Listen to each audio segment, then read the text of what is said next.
Hi, I'm Lynn. Thanks for joining me today. In this video, I'm going to be doing a tutorial on how to create one of these Sizzix mini albums. And if you didn't already catch it, I also have a showcase walkthrough video of a different album that I created using all the same dies. But I thought that I would sort of show you my process for how I created these albums. Now, I wanted my albums to be a little bit more substantial, a little bit sturdier, so I did line the cover front and back with lightweight chipboard. And with this particular album, I also inked the edges because the cardstock I'm using is white core, but with the spray paint design pattern, I thought it really needed the black edges. And I also inked my chipboard as well. So the die cuts lightweight chipboard just fine. So I was able to cut that with the die. And on the front cover, I did cut out you saw that 1/8 inch gap. That's right at where the die embosses a score line. And that's where the cover would normally bend when you open it. And so I cut just 1/8 of an inch out from the cover just so that it can bend more naturally. Otherwise, bending through the chipboard is gonna make for a very stiff cover. The back you can leave whole because it doesn't really get bent in the same way that the front cover does. So here I'm just lining the edges with double-sided adhesive, and I'll also use some liquid glue as well when I go to attach the design paper to it.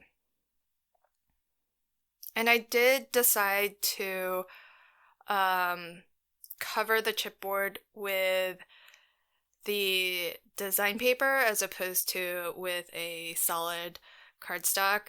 So if you're using a 6x6 paper pad, you'll have to line it up just right, but it does fit. You will be able to get the full page cut.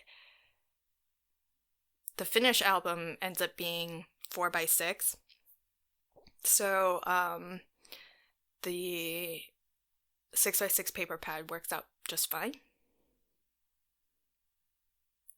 And you can really use any adhesive that you prefer. I like to use a combination of both the double-sided adhesive tape as well as liquid glue.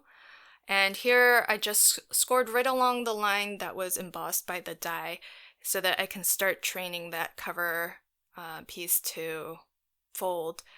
And the PVA glue that I'm using is Lanco's pH Neutral. It's a popular glue with bookbinders, but you can use whatever you have. Just be sure that you are giving it a good burnish with a bone folder or something similar.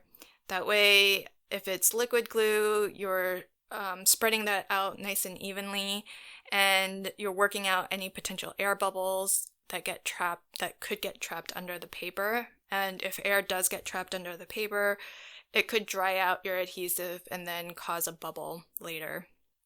So you do want to give it a good burnish, and that's regardless of the glue that you use. And typically with a double-sided adhesive, it needs the pressure to actually reach its maximum adhesive strength. And so here I'm just flipping through all of my pages just to make sure that they are oriented the way that I like and that they are in the order that I would like. And for my page base, I just cut from colored cardstock 65-pound weight paper, which I found a little bit bends and folds a little bit more easily than 80-pound because I do double it up. So for each page, there's 2 page bases. So, or I should say just for each signature, there's 2 page bases. And so I'm just using my ATG gun to adhere the designer paper to each page base. And since there isn't any real stress that's going to get applied to that. The ATG adhesive is just fine. I don't think you need anything stronger than that. And I'm, just like with the cover, I'm rescoring the score line that's already there. And then I'm just starting to train the paper to fold the way that it would fold as you flip through the album. And I found that by doing the scoring and the folding gradually, it leads to less potential cracking and tearing of the cardstock. And the more you do it, the more it sort of breaks down the fibers in the paper, and then you get a nice smooth page flip. So I'm adding adhesive to each page because each sheet that you see there is one side, and so ultimately two of them get glued together for the front and the back of a page.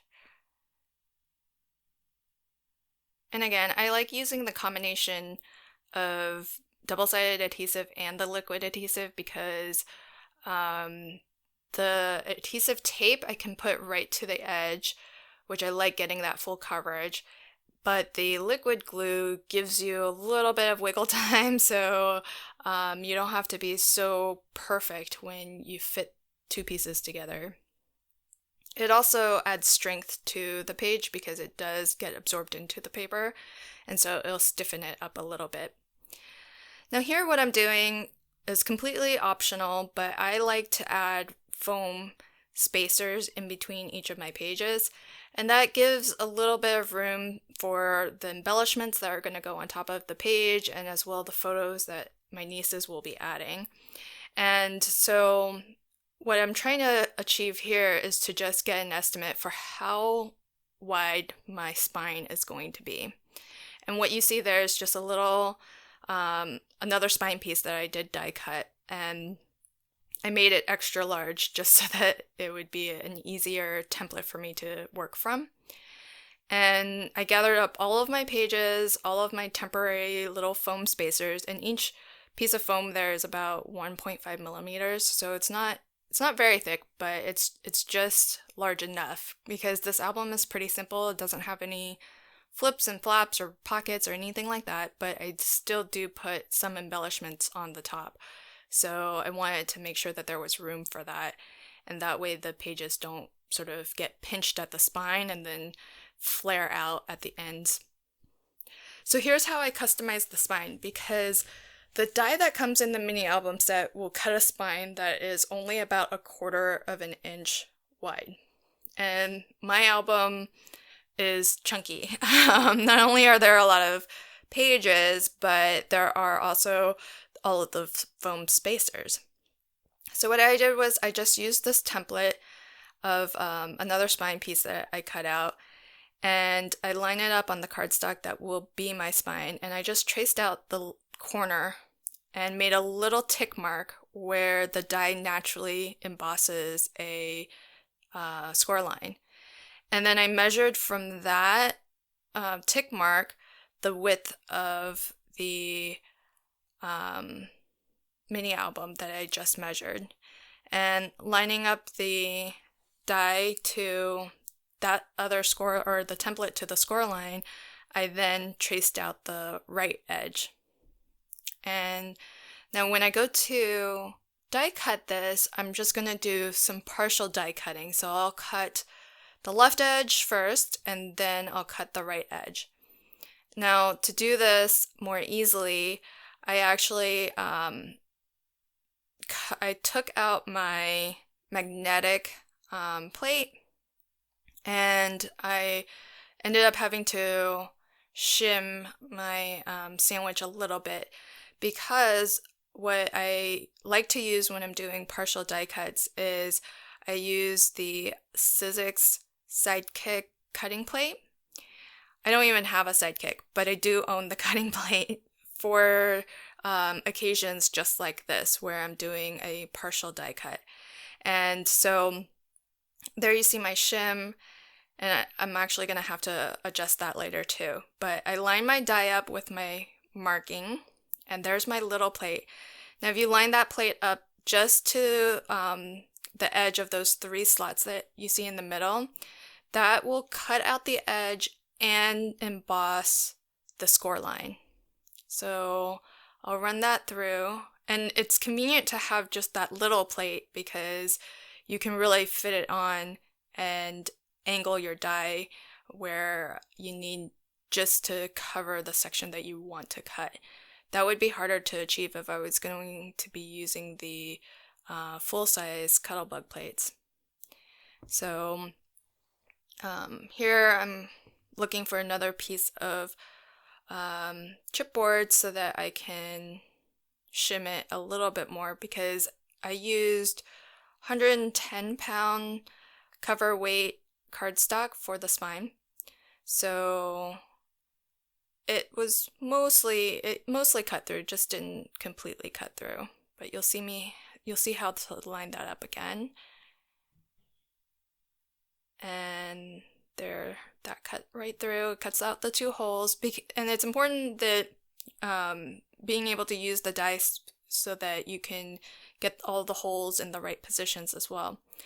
So then all I did was line up the die with the other edge that I traced out, and again I put the small cutting plate, just over that edge up until those 3 slots in the center. And that gets you can see the score lines match up pretty well with my tick marks at the top. So not that hard to do, and the final step is just to kind of connect those lines at the top and bottom by cutting that loose. And again, I didn't get really good pressure there, so I'll run that through again.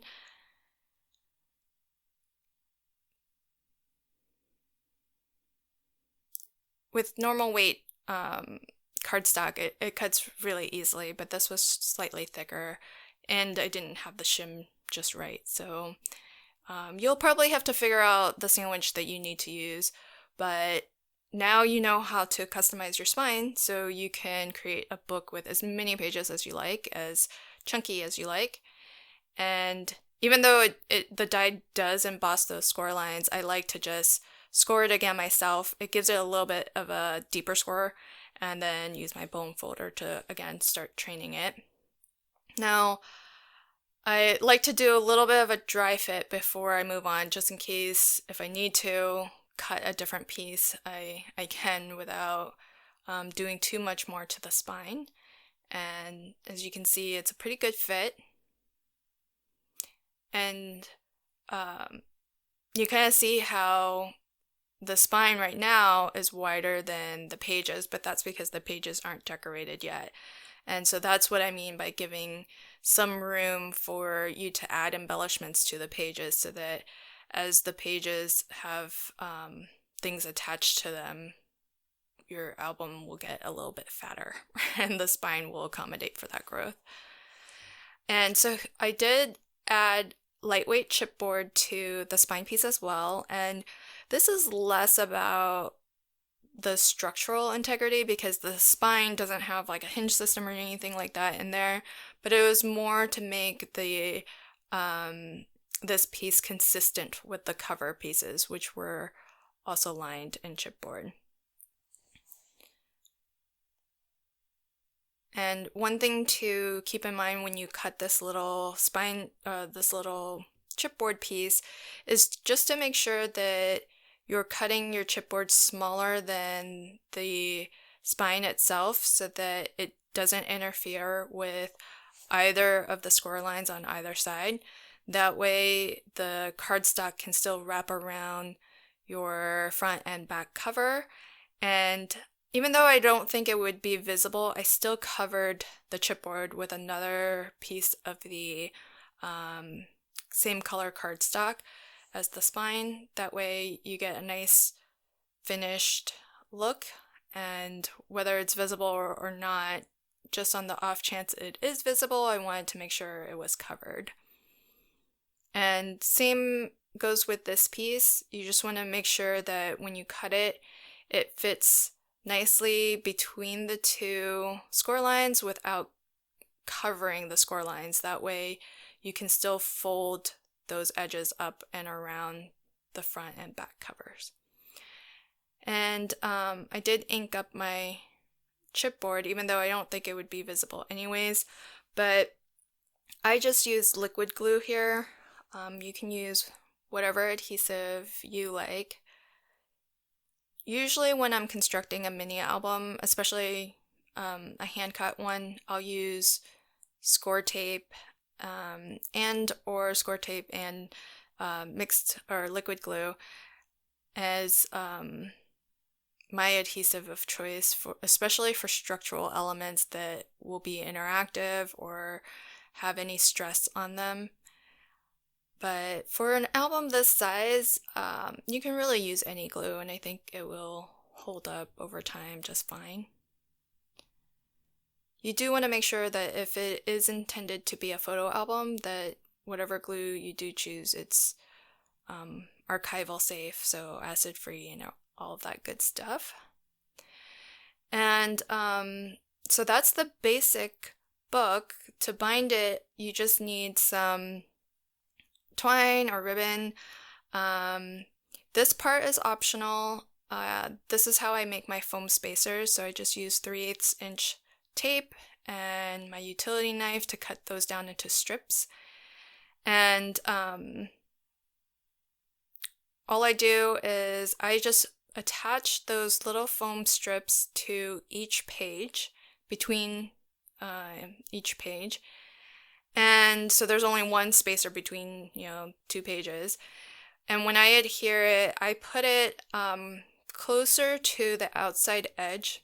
And that's so that, one, it's well clear from the score line, which is where that page will fold as you turn the pages. And two, because it's as far away from that score line as possible, hopefully it's less visible as you're flipping through the pages. I did put a little bit of Scotch tape around the edge of my ribbon there, just so that it made it easier to feed through the hole. And you can see how easy it is to bind all of the pages together. Now, the foam that I use as my spacers, I do have adhesive on both sides, and I haven't attached them all the pages to each other. And the reason for that is I find that it's easier to, and I've done it both ways, so that's how I know it's easier to actually decorate the pages when they are separate and can lay flat, as opposed to after you've attached everything and have to kind of struggle with keeping the book open while you adhere your elements. And all I do when I get to this point is I actually do all of my die cutting first. And so using the scraps left over from cutting out the pages and the matted layers, I cut out as many fun little embellishments from the various die sets as I think I'll need, and I try to aim to have a little bit more than what I think I'll need. And that way I can just sit and kind of play and go through the decorating in one sort of sitting. If I did order the Spellbinders Prism die cutting machine, mini die cutting machine, and I think it's essentially the equivalent of the Sizzix Sidekick. But Spellbinders had a fantastic spring clearance sale, and I just could not resist picking up the Prism. It hasn't arrived yet, so I'm eagerly awaiting for that to arrive, but that'll make this process a lot of fun too, because then I can have my little die cutting machine right next to me and die cut as I need, and so that was one of the main reasons why I wanted one, because many of these dies are small and will easily pass through a Sidekick or the Prism. Now here all I'm doing is attaching these fun little elements using some glue dots. I used 1/2 inch glue dots, which I sometimes cut in half if I don't need that large of a piece. And all I did was I just glued down just a corner of these different embellishments, and that way you can see me bringing on this white piece of paper every now and then. That's so that I can make sure that a 3x4 photo will slot in on these pages that I'm designing. And so by leaving just by only putting glue on the corners, you leave room for tucking in photos underneath. And that way my nieces don't have to have photo corners or photo squares or anything special. They can just slip their photos in, and it'll stay inside their album without issue. So the other thing that I did was for each of the embellishments, I did double them up. So they are cut from at least 2 sheets. So either the decorative paper plus plain cardstock, or in this case, I actually cut a lot of the embellishments out of colored cardstock too, because I felt like the pattern on this spray paint paper was so busy that having a few solid pieces really kind of helps give your eye a place to rest. And this Life die came from the Hello Life die set.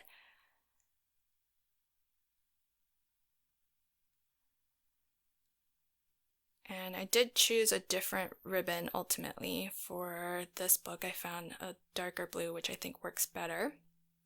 And to personalize each of these albums, I used a black glaze pen. And then sometimes, I think when the cardstock was dark, I used my white gel pen. But here I'm just showing you how to sort of do some fake hand lettering.